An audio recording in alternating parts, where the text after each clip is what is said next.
collaborate with the law firm Cleary, Gottlieb, Steen, and Hamilton.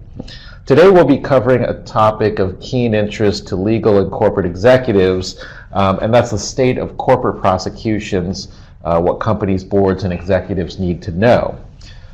Corporate criminal prosecution remains a controversial topic. The U.S. Department of Justice and various U.S. attorneys' offices have been leading the charge with respect to corporate prosecutions and the resolution of corporate criminal investigations for decades, sometimes more vigorously than others. Recently, the DOJ made a number of policy changes with respect to corporate criminal investigations and prosecutions. And so we're going to go over what are they significant, how did we get here, and what are the implications for boards and directors. My guests today are Lev Dassin, who is a partner at Cleary, Gottlieb, Steen, and Hamilton. Lev is providing our litigator's perspective today. His practice focuses on complex commercial litigation, white-collar criminal defense, regulatory enforcement matters, and internal investigations.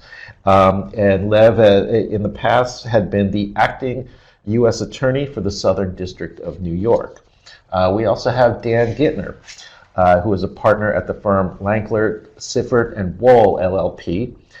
Dan's practice focuses on defending individuals and entities in white-collar criminal and regulatory matters, and he's represented individual corporate executives and financial professionals, as well as lawyers, accountants, artists, and law firms, among others, in various courts.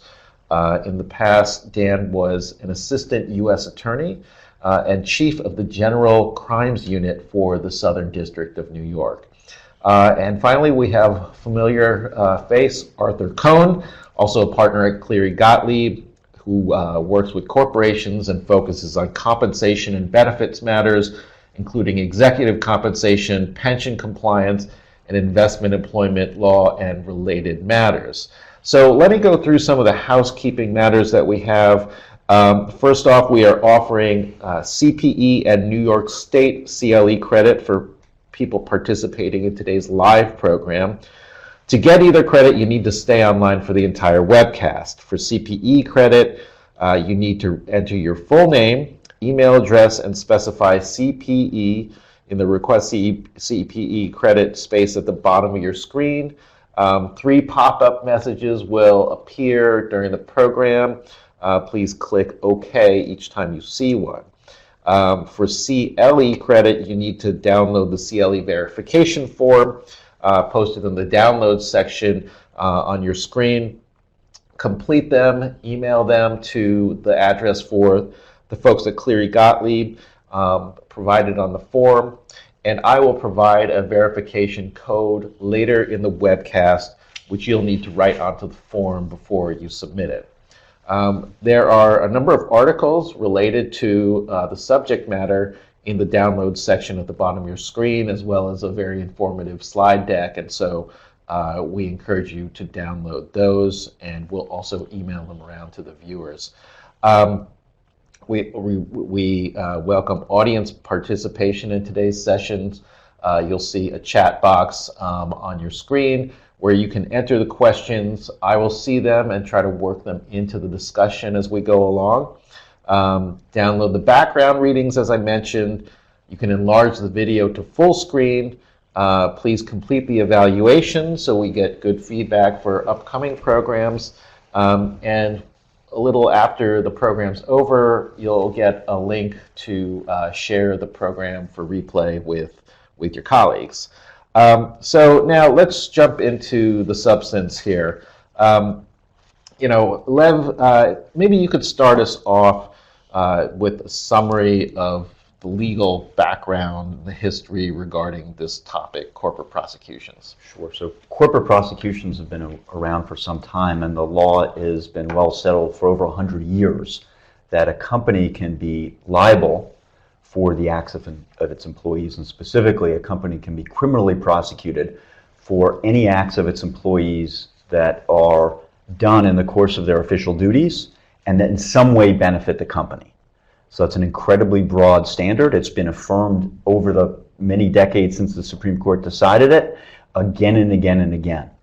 And as a practical matter, what that means is that employees that engage in wrongful business misconduct are creating potential criminal liability for companies, which could be criminally prosecuted for that conduct, and that's happening essentially on a daily basis, which obviously creates a lot of concern for senior executives and board members. Got it. And so, so talk a little bit about the ability of the prosecutors to charge the corporation for the actions of their employees, and then also charge the individual employees, and their questions about why weren't any of the people involved in the financial crisis sent to jail and all that kind of stuff. Well, as you mentioned, corporate prosecution is a very controversial topic. Yes. For a long period of time, it wasn't much discussed, and there weren't a lot of corporate prosecutions. I think there were some by the Southern District of New York, my old office, in the 70s and the 80s, but very few. And then in the late 90s and early 2000s, there was a proliferation of corporate investigations and resolutions, not just actual criminal charges, but then resolutions of criminal conduct short of a criminal indictment with a non-prosecution agreement or a deferred prosecution agreement, often accompanied with a large fine, an admission of wrongdoing, and some promises about remedial measures that needed to be taken. The focus had been on prosecuting individuals, and that had been the primary focus. So the U.S. Attorney's Office, again in Manhattan, had done the WorldCom prosecutions, the Adelphia prosecutions, and there the focus in the prosecutions had been of the individuals first. And then there was a resolution with respect to the companies. And one factor that was taken into account was the cooperation that the companies gave with respect to the prosecution of the individuals.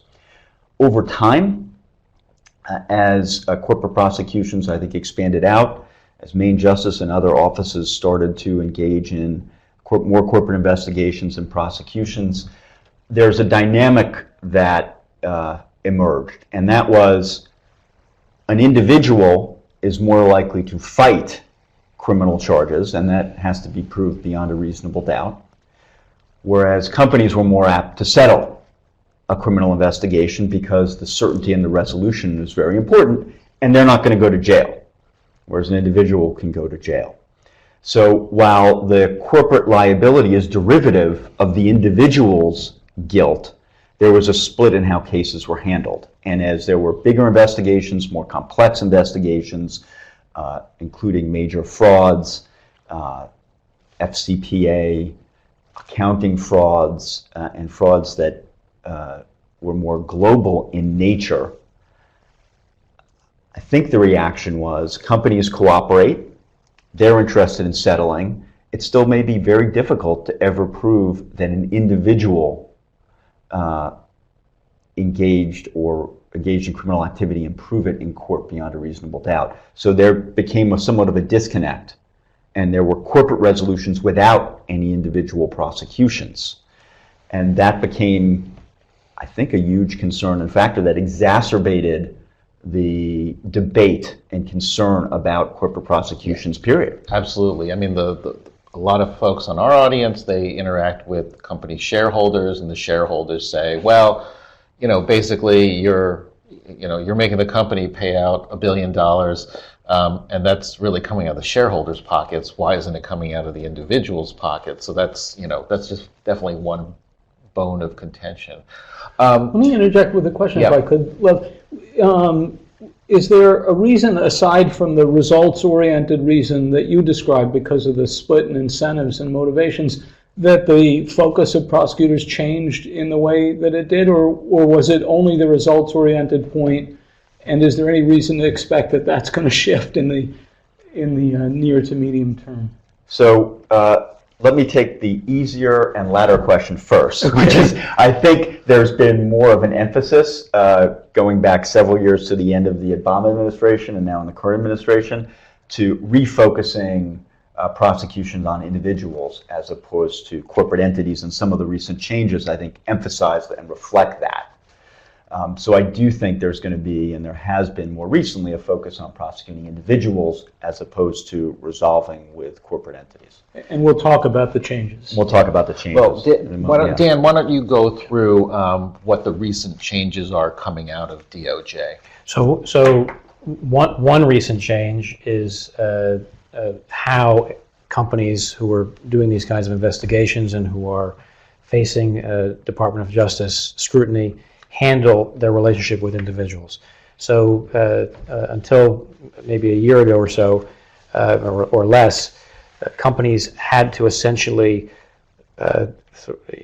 provide information about any individual who there might be any reason to suspect that there was wrongdoing associated with them. They had to provide information about those people to the Department of Justice. And that was for exactly the reason Lev has suggested, that there was a shift in focus towards prosecuting individuals and focusing investigations on individuals. That has been rolled back, but only a little bit. Now, according to DOJ guidance, companies only need to provide information about individuals who were substantially involved in wrongdoing. And so theoretically, that should result in companies only providing information about some individuals and not every individual who perhaps could have done something differently.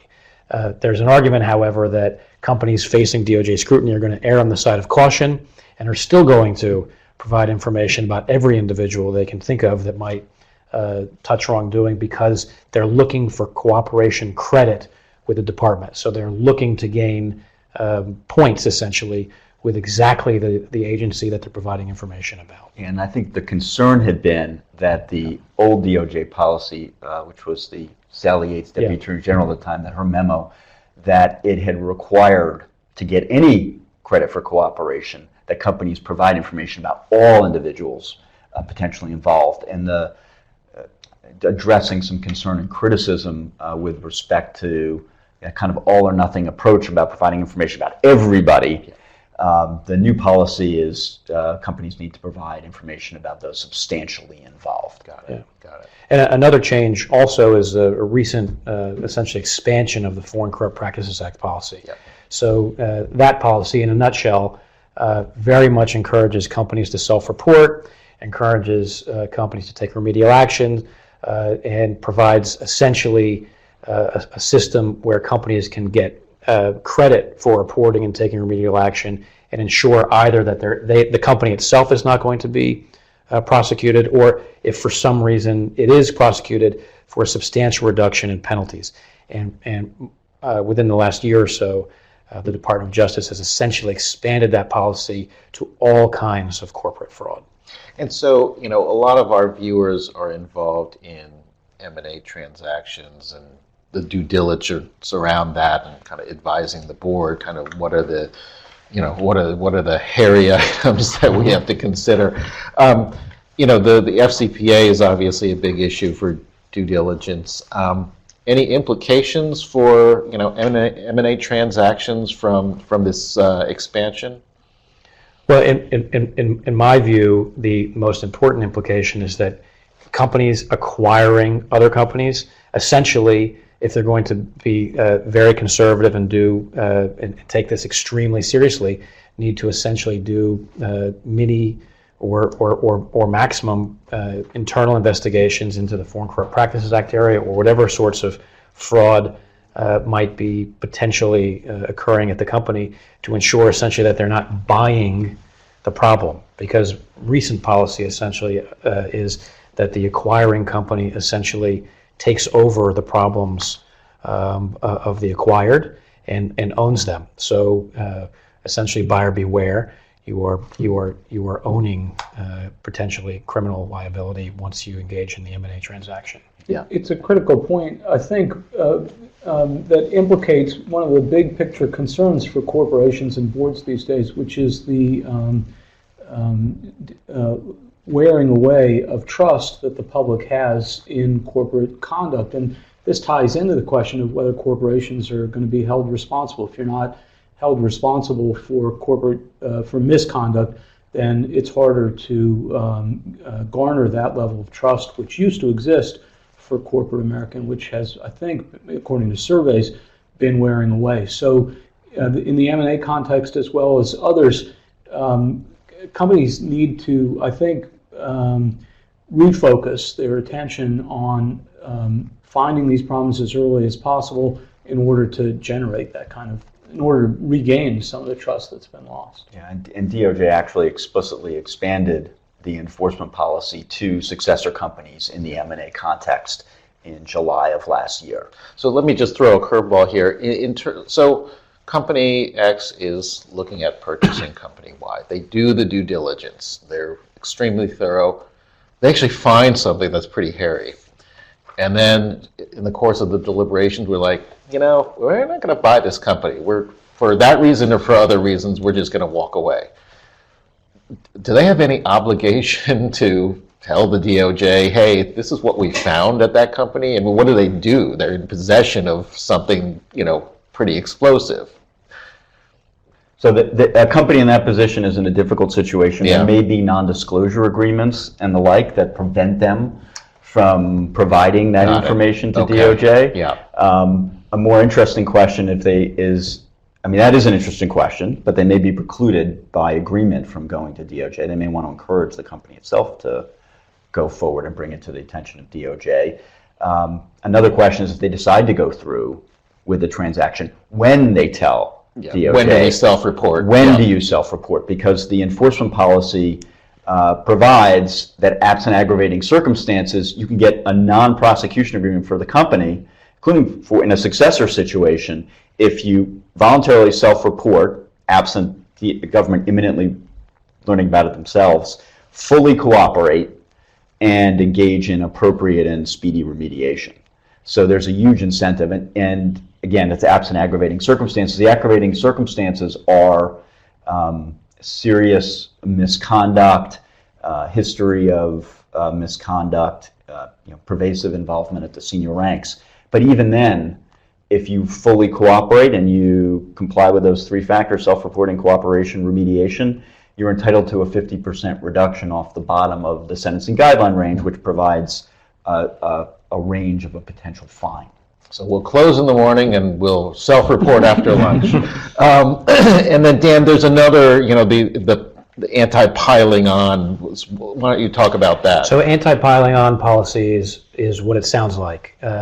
Several years ago, when the corporate prosecutions really started to build, as Lev was pointing out, many agencies would sort of join in the investigation. So you'd have a hodgepodge of federal, state, and maybe even local agencies, prosecutorial authorities and regulatory authorities investigating essentially the same conduct, all of them having different mandates to righting the wrongs, essentially, and all of them having different standards, and all of them, frankly, wanting the biggest and baddest penalty possible so they get a big headline.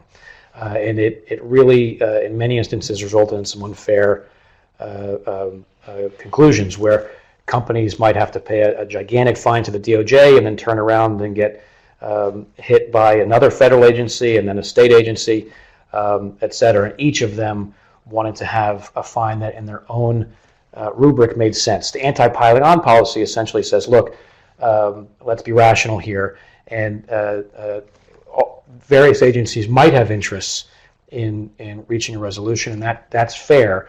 But the total resolution, the total fine, the total way that the problem is remediated needs to be taken into account of by the Department of Justice so that companies don't end up facing unfair penalties, just simply due to the nature of the piling on. So is it kind of like the federal is kind of like the lead plaintiff, and then once they get this big judgment, they kind of parcel it out to these other states that might have an interest? It could work like that. I think in practice it works more like the federal government might work along, let's say, with a Department of Finance in New York State or another agency, or work along, say, with the SEC, and together figure out what you have a pie that let's say it's $1 million.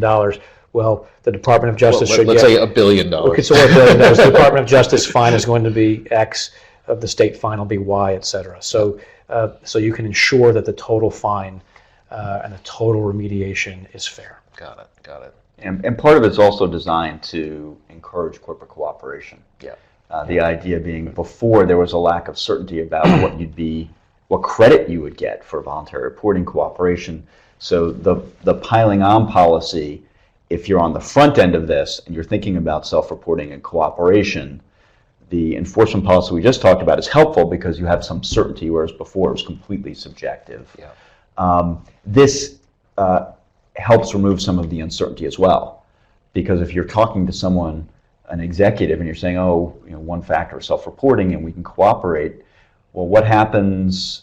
You tell me DOJ can investigate and the SEC can investigate and I can get investigated overseas. We're going to pay. What are we going to pay? How are we going to pay all these people? How are they going to decide? And this at least provides, it's a policy, and not everyone has to play ball with the policy, but at least DOJ is saying, this is our policy. And so we will essentially, we'll calculate a guideline range and we'll deduct fines you need to pay to others. So it encourages DOJ to cooperate with other authorities, and I think it also encourages cooperation, provides some additional level of comfort. But you mentioned foreign, so UK Serious Frauds Office. Are they kind of included in the piling on?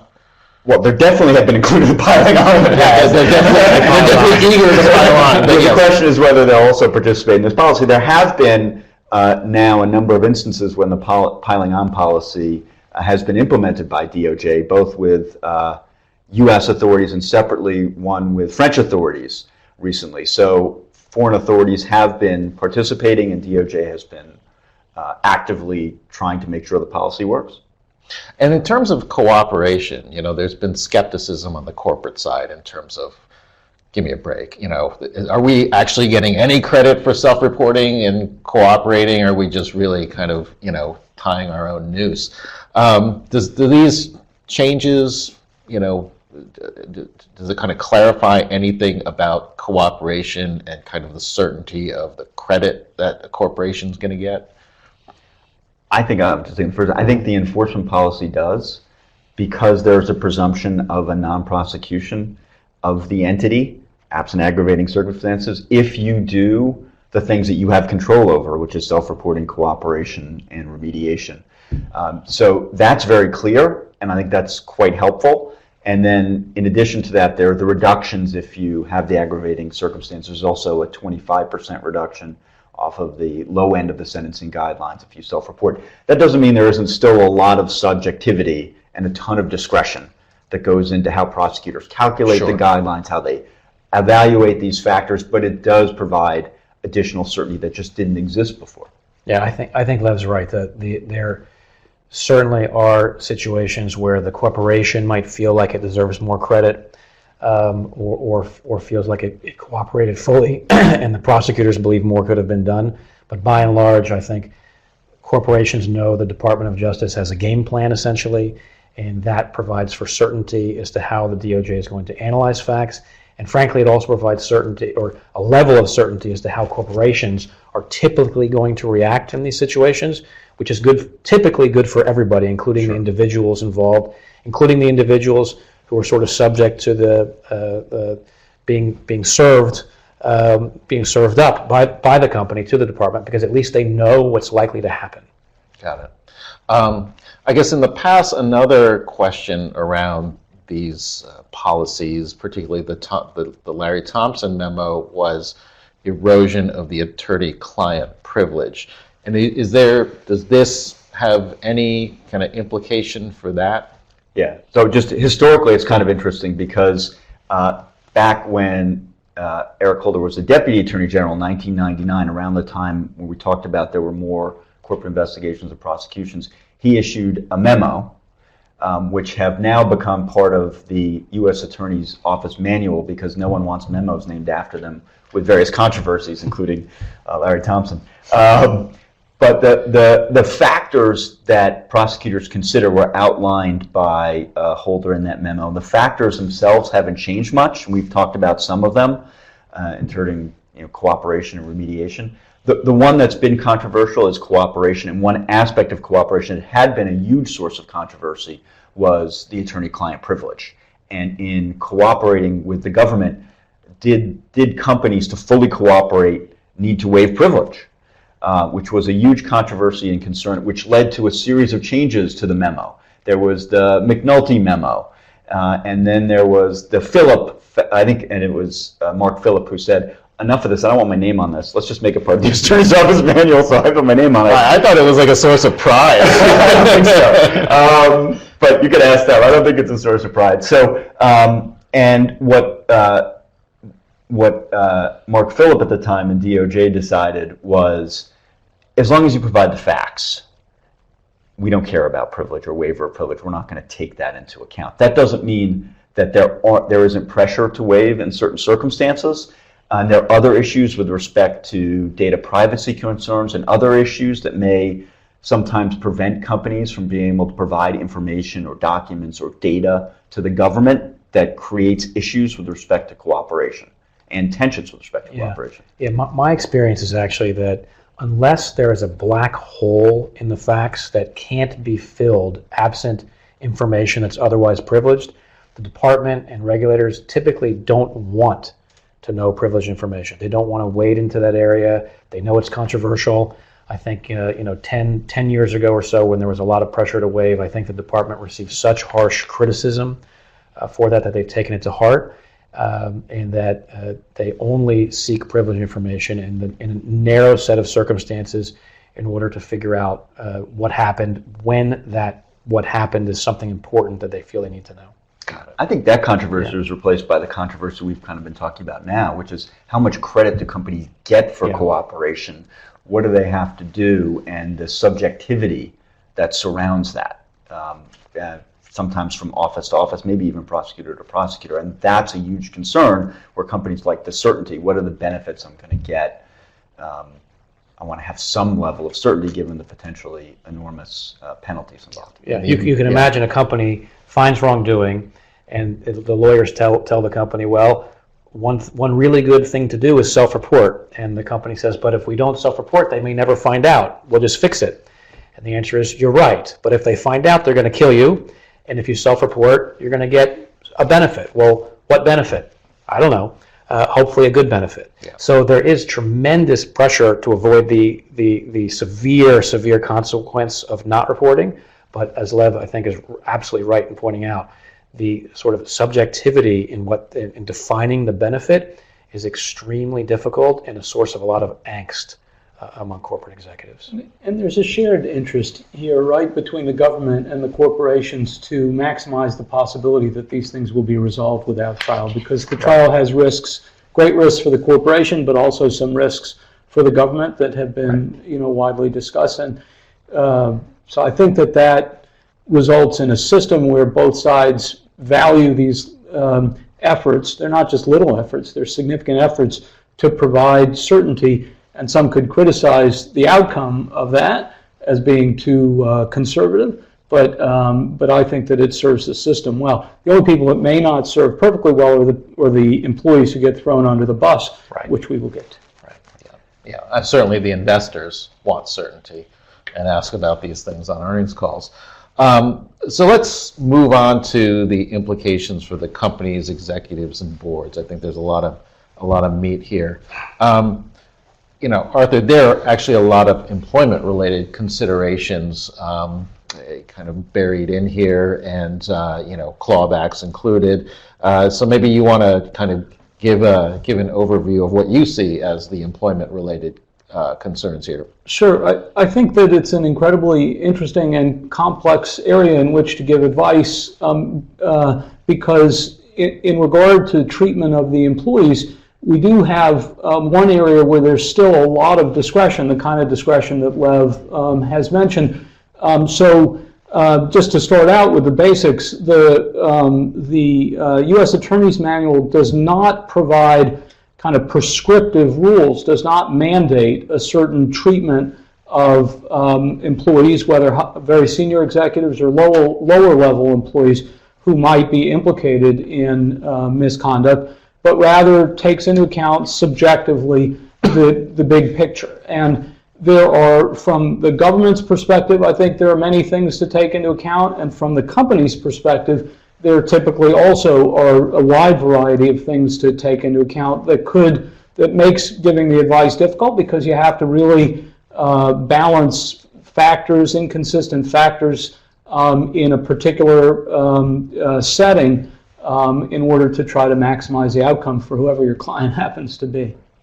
And so I guess just, basically an employee is found to have engaged in or is otherwise deemed responsible for corporate misconduct. What happens next? So one question is, who made that finding? Is it the government that's alleging that an employee was responsible or bared a certain degree of culpability? Typically, these are complicated factual settings, and there's not just one employee who's responsible, and it could be very difficult for the government to determine with a high degree of confidence and specificity which employee really bears maximum culpability. So let's say the government has a view as to certain employees, and let's say the company has a view as to other employees. A threshold question is going to be, well, there are a bunch of threshold questions. One of them is going to be, do we need to put this employee on leave or otherwise take them away from their job if there's been a finding of some sort of culpability? To what extent does that send a signal that we don't yet want to send, either to the regulators or an internal signal, or perhaps to the employee about the employee's willingness to cooperate or need to hire someone like Dan to help them respond to whatever allegations there are. There are going to be questions about terminating the employee, questions about clawing back compensation, as you mentioned, and similar questions about how to handle this employee, and they'll all be wrapped up in this package of, do we want the employee to cooperate? What's the best way to get him to cooperate? What's the best way to ensure that he and the company continue to have communications that might be helpful to both, and how to play how to play out the scenario in a way that maximizes benefits to both. It's very hard, I think, to generalize. Lev, Dan, views about generalizing about how to deal with the employees once they've been identified? Right. So you touched on one. Who's making the allegation? Are you finding out about the employee's misconduct from a charge that comes down, or has company counsel investigated and made a determination that there was wrongdoing? And then you have to, either way, you have to mobilize quickly to make decisions about whether the person is suspended, whether they're terminated, depending on what the conduct is. Is the conduct related to the business? Is it more personal? What are your policies, and what kind of contractual provisions do you have with respect to discipline you can take? If it's, for example, somewhat unrelated to company business, these are all play out in real time, and sometimes require very tough calls, sometimes with not perfect information. I would I'm sorry, Dan, just to add to Lev's list, which added helpfully to mine, a principal issue is how senior is the employee. If it's the CEO or another senior executive who's been accused of misconduct, who's been found to have engaged in misconduct by somebody, there are a whole different set of considerations than if it's somebody farther down in the organization. Yeah, and the company will have to pretty quickly decide if they want to speak to that employee, and that decision may be influenced by whether or not the person's the CEO or a CFO or somebody lower down. And simply by interviewing or speaking with that employee, the company gives a lot of information to him or her. And the company will have to decide if, and I know we're going to get to this, at that point or before that point, the company wants to recommend that employee get a lawyer, or rather simply speak to them before they have a conversation about whether or not they should be represented. Or that person just right away says, I got a lawyer up. They call you, and then kind of we've talked about the corporate perspective of the factors. Mm-hmm. Then on the other side, how do you look at this? So an individual in this circumstance immediately is going to be thinking, well, the company counsel wants to speak with me. Should I accept that invitation to the party? Should I agree to that interview? And there are lots of considerations. The first is, but perhaps not the most important, but the first consideration is, if I refuse the invitation, am I going to be fired, suspended, or other, have other employment consequences foisted upon me? Because you're not cooperating. Yeah, but, the company says we want to talk to you. It's part of your job to cooperate with our lawyers. You say, sorry, I don't want to cooperate with the lawyers. And the company says, okay, you're not a good employee anymore. You're suspended or you're fired. And more often than not, the employee himself or herself is thinking short term, is thinking, I need my job. I want to keep my job, so I'm going to cooperate. And that may or may not be a good decision, because once that employee speaks with company counsel, you can't put that toothpaste back in the tube. And as we discussed 10, 15 minutes ago, the company has tremendous pressure upon it to essentially provide information to the Department of Justice or other regulators, findings of wrongdoing. So once that interview has occurred, you have to assume that a summary of that interview at the very least is going to be essentially provided to somebody with a badge.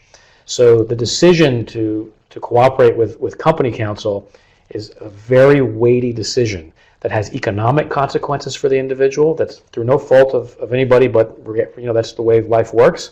But also can have very significant potential legal significance for how that person can or can't defend the case going forward, because that person has provided information, perhaps in a very quick way, perhaps without counsel, perhaps without an opportunity to prepare. That interview is going to be used as a basis for continued investigation if wrongdoing is present. Got it. Arthur, why don't we move to clawbacks? This is something that a lot of our audience, is curious about. There's the Dodd-Frank kind of still yet to be promulgated rule. And you and I have worked on situations where companies proactively implement some kind of a clawback policy. Maybe you want to talk about the wisdom of that, and also, by doing that, do you all of a sudden, is that starting to count for credit? I think it's wise for companies to adopt clawback policies, notwithstanding that they're not yet required because the Dodd-Frank mandate hasn't yet been implemented. The folks at the SEC note on a fairly regular basis these days that the couple requirements relating to corporate governance generally are the only ones that have never been implemented under Dodd-Frank, and 10 years later, almost 10 years later, and they assure us, they assure practitioners regularly that it's on the list and they're going to get to it someday. I'm not sure it'll ever happen, but companies have been implementing clawback policies for years now, going back to before Dodd-Frank, and I think at this point it is a wise thing to do. I think that it, in light of the importance of remediation to this process, and I think that it's important, I would say very important, for companies to have confidence that in the event they make the requisite determinations that of culpability, that there be a contractual right, a contractual ability to require employees, either we call them clawbacks, which many people consider to be money already paid that comes back, but either to require forfeiture or of money not yet, compensation not yet paid, or a clawback of compensation that has been paid. I would give the same advice about the cooperation point. That is that companies should look carefully at their employment manuals and other policies to ensure that they have the requisite authority to take remedial action, clawback or otherwise, against employees who fail to cooperate with a corporate investigation. And so, I guess, Lev, when if a corporation does voluntarily implement a clawback policy and then actually use it, does the DOJ kind of view that in a favorable light, or does it count for anything at that point? Yeah, I mean, you could. I would definitely include that. For example, if I was talking to DOJ, persuading them not to take action or to be more lenient than they're otherwise considering, I would include that in the presentation. I don't know how important at the end of that day compared to self-reporting, other aspects of cooperation, and other aspects of remediation are. It's definitely something I would consider including, especially if it was, it was something that was powerful and something that was clear and something that was significant. It's something I would definitely include in the package. It may not be the most significant argument we make. I actually think that this might be a very technical point, but that if there is a clawback provision that somehow punished an employee, and that my word, punished an employee for failing to cooperate, the employee, him or herself, could make, and then that the company made a presentation to the Department of Justice saying, look, we clawed back money because these people didn't cooperate. The employee might be able to argue that somehow the department encouraged encouraged economic pressure upon an individual to provide information he or she knew was going to go to the department. And that in and of itself can create a very significant legal issue that could throw a wrench into the process. So I actually think that a clawback provision is very complicated, one that probably could be used more like a scalpel than a cudgel in terms of helping a company gain credit, but that the company would have to be very careful not to cause itself a problem in doing so. And it being viewed as essentially extorted, or the company would essentially be a stand-in for the government, where the government would be blamed for putting economic pressure on an individual, and the government's not supposed to do that. Yeah. It goes to, I think, the first point that I made, which is that every one of these situations is different, and the facts make a huge difference. So in my experience, the clawback provision is more consequential. I agree with Lev's characterization as a general matter, but more consequential when you're dealing with senior executives, CEOs in particular, who are alleged to have engaged in misconduct, where I think the DOJ and also the SEC, the regulators who are involved, can focus on the optics of someone resigning with a $200 million separation package and how that looks in the context of, or even without mentioning any names, congressional members who look at those optics and what that looks like. So it is a very fact-intensive point. There's one other small technical point which goes to Dan's issue, which is also a recent change in November of 2018, part of the announcement in November of 2018 that gave the U.S. attorneys the discretion, which they previously didn't have, to include in a corporate settlement a release of certain employees from civil liability, not criminal liability, which they still don't have. But it kind of loosened up in a minor way the prior restrictions, similar to some of the other changes that we saw. I come back to the question of whether the importance of clawbacks is going to grow in the future or not, or stay the same, or even be less so in the future. It's hard to predict the future, of course, but I think that my experience suggests that it is unlikely to become less important. I would say the odds are it's going to become more important, which is consistent with the focus that Lev described, with the likelihood of increasing focus, as Lev described, on individuals as compared to corporations. And putting aside, I think Dan's absolutely right about that technical concern. Companies generally want to be good corporate citizens, right? And so if there's violations of their policies, they're going to want to take action, including clawback as appropriate. And it becomes a matter sometimes of principle and less of, I want to use this to help cooperate with the government. Got it. Dan, why don't we go on to advancement and indemnification?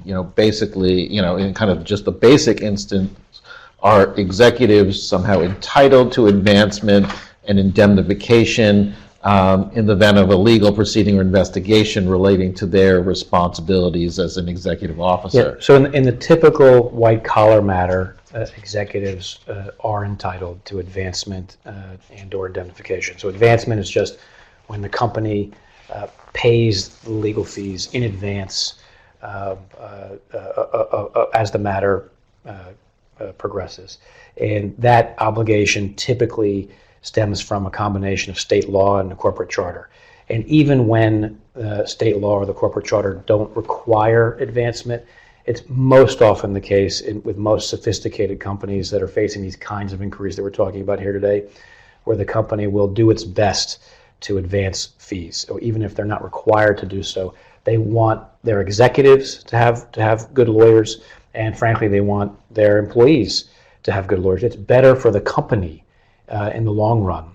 And frankly, even given what legal fees are today, it can be much cheaper for the company to simply make sure everybody is well represented, everybody has a lawyer who understands the issues at play, and that will make the proceeding go better for the company itself.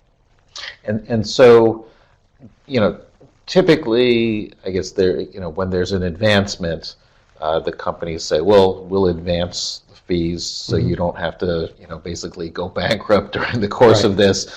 But first, you got to sign an undertaking that at the end of the day, if you're kind of, convicted, you got to pay us back. So in most instances, companies will ask individuals to sign exactly that. It's called an undertaking, and it differs in every matter, but essentially it says, just as you put it, we're going to advance your fees, and that means we're going to pay reasonable attorney's expenses during the course of this case. But if there's a final determination that you committed a crime that's not in the best interests of the company, or that you acted in a way that harmed the company, you promise to pay those legal fees back. Every undertaking is a little different, but that's essentially the way it's structured. Now, the reality is that in most cases, even though people do sign those undertakings, very few people can afford to pay the money back, if they're convicted or not. And I think statistically, very few companies actually act upon the undertaking, except in circumstances where the individual is quite wealthy and can't afford it, and so it makes sense to go after the money, or for some reason that individual has acted what I call like an offensive way to the company, so that the company wants to go after the guy or gal to recover the money. Oh, that's interesting. And does that ever get disclosed publicly? Well, if the company seeks what I call it a clawback, if the company seeks a clawback pursuant to the undertaking, and the individual doesn't sort of immediately say, okay, I agree, well, I'll pay you back, they have to sue. So it's a public proceeding. It's a lawsuit, essentially, where they're suing. It's essentially a contract dispute where they're suing upon the undertaking. But what if they say, you know what, we're just going to let this one go? What happens then? The disclosure practices for senior executives, so put aside the court filings, but the disclosure practices for senior executives are uneven in that regard. So you will see some companies that that have written indemnification agreements that are included in the exhibits to the 10K, and sometimes, although my experience is it's rare, you'll see related party transaction disclosure when you're dealing with a senior executive. But I was, if I could move back to the issue that Dan was addressing a minute ago, could you talk about the psychology of an employee who is facing an allegation that perhaps they didn't act appropriately and is wondering how much this is going to cost them, and what message it sends? Yes, so that's a very good question. So in the typical matter, an individual is told, look, you need a lawyer. Here are 4 or 5 names. Go find somebody. That person then hires the lawyer, and one of the first things the lawyer says is, look, if you want to hire me, the company will advance fees, but I'm told by the company that you need to sign this undertaking. And my fee is X, and my fee is not Clary Gottlieb's fees, but it's still high. And the individual's eyes get really big, and they say, wow, that's a big fee. How am I going to afford this? And how am I going to sign on the dotted line something that says I have to pay it back? And it does create a bit of distance between, in the first instance, between the client and the lawyer. But I think typically you get through that. But also it creates a little bit of distance between the client, meaning the employee, and the company. The company asking them, look, we'll advance your fees, but if this goes sideways, if you're convicted, you're going to pay it all back. And it's not for negotiation. If you want us to advance your fees, you're going to sign the document, and we're not even going to play games with negotiating the language of the document. You're simply going to sign it. And the psychology of that is that the case begins with the individual, whether that individual is the CEO or very low down on the hierarchy, creating distance and suspicion of the company. Because no matter how often you say to the client, look, statistically, it's highly unlikely they're going to act upon this, you'd have to be convicted and then they'd have to want to sue you. For somebody to actually sign a document saying they're going to pay back significant sums of money in the context of being investigated criminally is almost creates an immediate psychological injury at the beginning of the case that will stay throughout the investigation. Yeah, it definitely changes the dynamic with your employer. Yeah. Now, in terms of the... I'm sorry, could I just present quickly a flip side of that issue, which I think it makes sense for companies to think about, but it's a very sensitive issue. The Delaware courts in particular, but courts generally, have been very generous. I think that's a fair characterization. Very generous in providing in support of executives where there's an issue about the company's willingness to pay the advancement of legal fees when there's been an obligation and undertaking to do so. So there's a recent case, for those of you who want to see what I'm talking about, called in the Delaware Court of Chancery. The name is Weil v. Vereit, V-E-R-E-I-T, where you can see, I think, clearly what I mean. The company challenges the very high legal fees. I won't name the law firm that were representing an executive, and the court, I think, is extremely deferential towards the law firm. It basically says, well, if the law firm says that its fees are reasonable, then they're reasonable fees. And that's something that we would love to hear a lot, but corporations don't always buy into that. So my point here, my practical point, is whether companies which typically just agree to advance and without any other than the undertaking, any qualifications, should think a little bit about making their advancement obligations subject to the very normal and customary billing policies and practices that they impose on their law firms generally. Because I think that would actually help with some of the tension that can come up in these situations. I agree with that, and I do think some companies do that, and at least my firm, we almost always will agree. And it sets a good tone between the employee and the company that's advancing the fees, and it requires the exact same kind of negotiation that the company has with its lawyers, the individual then has with his lawyers. So it encourages discounts, it encourages efficiencies, but at the same time does not allow the company to control the employee's lawyer. And there's some individual counsel who won't agree to that. There definitely are. And so let me just take a little bit of a pause here to give the CLE code. For those who are looking for a New York State CLE, the verification code that you'll need to write down on the form is 11668. Again, 11668. Let's get to the board's role in all of this. So, Lev, if the allegations of misconduct involve a senior executive, to what extent should the board be involved in the internal investigation, or is there a role for them to play? Right. So the key thing from the company's perspective is that an investigation that's done by its lawyers is credible. And so if you're going to cooperate with authorities and you're a company, you need that investigation to be credible. If you're reporting to a senior executive or the senior executive in the chain of command, that undermines the credibility of the investigation you're doing. If you're investigating the CEO and you're reporting to the general counsel, that becomes awkward. So when you get senior executives involved or pervasive misconduct involved, then there's I think a strong argument that the investigation should be conducted at the board level. And then there are questions about who in the board should control that investigation.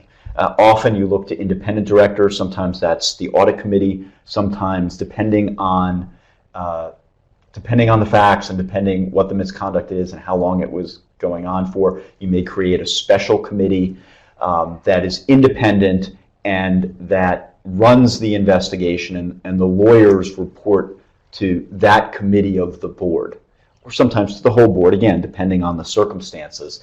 And that way, someone who is allegedly involved in the potential wrongdoing, even potentially tangentially, is not in the chain of command. It makes the investigation itself more credible, both for all constituents, not just for the Department of Justice or whatever authorities are investigating. Sure. So similar to a derivative suit. Okay, so that's if you're talking about, C-suite executives. What if these allegations or investigation involve some kind of a more subordinate down the chain employee? Same thing for the board involvement? Well, so then I think it's fair to say the senior management can conduct the investigation if they're not in any way alleged to have been engaged in misconduct, or if it's not so pervasive that senior management should have known about it, right? So you can get a situation where it's so pervasive, even if you're not alleging that senior management was involved, the question may come up: how did you not know about this? How come you didn't figure this out and take care of it, or what type of culture have you created at the top that allowed this? So absent that, management can conduct the investigation, run the investigation, but very important for the board to stay apprised of what's happening, and for there to be reporting, and for the board to ask questions about what's going on. And that can be structured in different ways depending on the investigation and the issues involved. Or maybe the board suggests that they hire some kind of independent investigator to do the investigation, like a law firm. Right. So often, again, depending on how serious it is and who's involved, the company will have a law firm, and it can be, again, depending on the circumstance, be a law firm that knows the company and knows the business. You may have concerns if it's really serious or pervasive, even if it's lower level, that you may want a law firm that's more independent from the company than regular counsel to conduct the investigation. These are all important factors to consider at the outset when you learn about potential misconduct. And then, so in terms of, let's wrap it up with Dan. You're representing an executive alleged to have engaged in misconduct. Just kind of on the technical legal point, what's the legal standard? Does the business judgment rule apply for that executive? My sense there is that at least one court thinks that's the case, but that it's not settled. I think, from my point of view, more importantly, is what is not necessarily whether the business judgment rule applies, but that the executive has to face many different standards.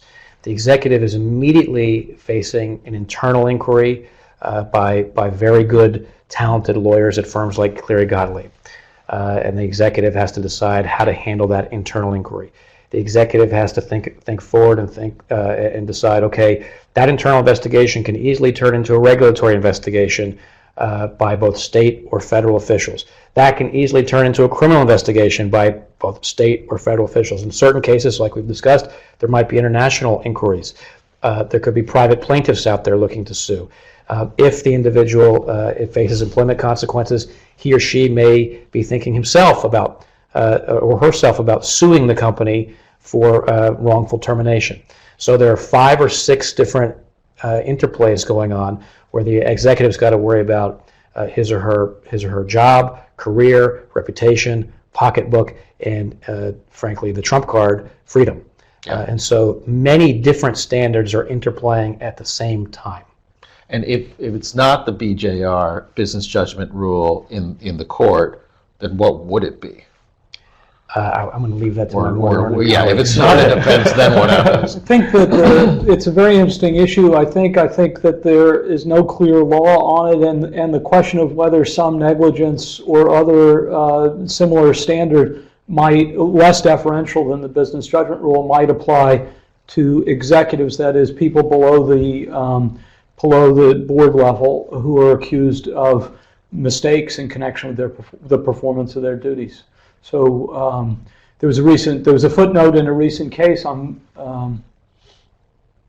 blanking on the name of it, but it's an issue that the Chancery Court recently addressed. Great.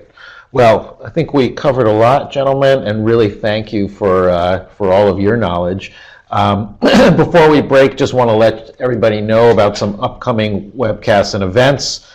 We have an interview with an author, Deb Madanek, on her book, The Governance Revolution, What Every Board Member Needs to Know Now, ! Next month.